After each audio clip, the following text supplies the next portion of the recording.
everyone, and welcome to Behind the Warrior podcast. I'm your host, Maria Shabla, and today we are excited to be at the 10th annual EOD, IED, and Countermine Symposium hosted by Defense Strategies Institute. I am thrilled now to be speaking to retired Lieutenant General Reynold Hoover. Thank you for being here with us. Thanks, Maria. Appreciate it. I'm so excited too because you're an honorary board member for the EOD Warrior Foundation, which we appreciate so much. So can you please tell us some of the highlights of your career? Well, I graduated EOD school in 1986. I think, a couple highlights. One is I commanded the EOD unit in the Gulf War, the first Gulf War, in Desert Storm, Desert Shield, and we talked a little bit about that today. I think another highlight was I was the commander of the EOD task force to clean up the 55,000 acres of rangeland in Panama to clean up as part of the treaty transfer when we transferred the canal over to the Panamanians. Wow. And then, I've had just a great opportunity to be with the men and women of the EOD community across the board, and that's always a highlight. Wow, oh, that's incredible. So you were on a panel today at the symposium. Can you tell us about your panel and the key takeaways from that? Yeah, sure. I had a great panel today. I was the moderator, had a great international perspective from the Norwegians, from the British, as well as the U.S. perspective on interoperability and training and cross-branch partnership.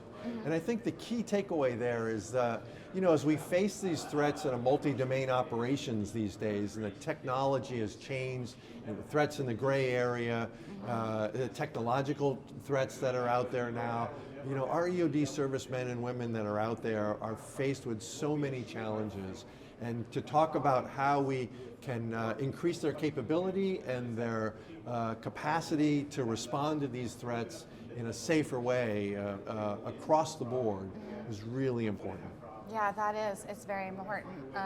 And I was able to sit in and listen, and I did hear you bring up what are the countries, and our country included, doing to take care of the health and mental health of our EOD warriors? It is so important. It is such an important topic, and thanks, Maria, for bringing that up. But I think for all of us in the EOD community, suicide prevention is something that really hits home.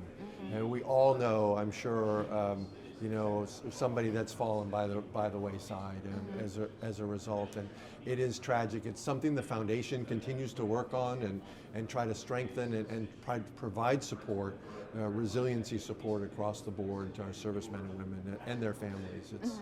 It is a tough subject and a hard subject to address. Yes, it's so important. So Reynold, can you tell us why you believe it's so important for us to be taking care of our warriors and maintaining their health? Thanks for that, Maria. I think that when we think about wellness and we think about resiliency of our EOD service members, I think of guys like Sergeant Major Jim Chubb. He was an E6 in my unit back when I was a first lieutenant at the 142nd EOD in Fort McClellan, Alabama, and Jim took his life.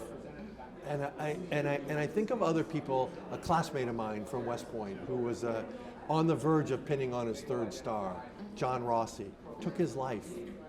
And we need to do something about that. And we need to, I'm very proud of the efforts that the foundation has been doing to really get after this problem set, because it affects the readiness of the force. And the readiness of the force goes to our ability to carry out our mission.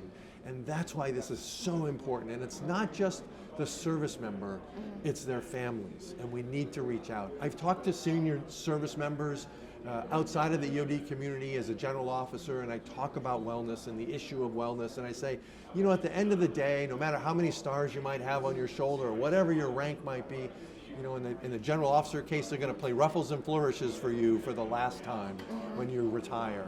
And you have to be well enough to be able to one, hear them play ruffles and flourishes for you, but you also have to have a family to go back home to. And that's why I think this is so important and why I brought it up today, because it's not just about rendering safe an IED or sending somebody downrange to go take care of a bomb or an unexploded piece of ordnance, right?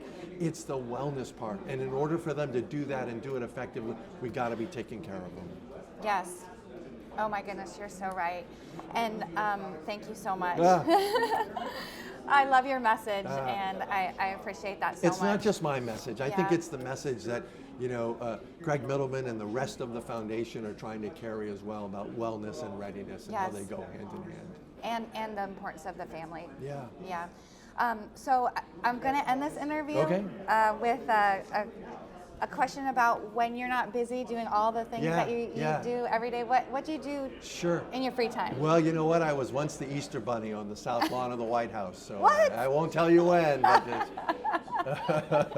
I enjoy flying, and I'm a flight instructor, and so I teach flying to kids at the community college here in Baltimore that want to be want to be professional pilots and things, and teaching and giving back. And I'm a senior mentor at the Army War College, and when we're not doing all of those things, my wife and I love traveling. We do a little mountain climbing here and there, and just being home with the family, because that's where it counts.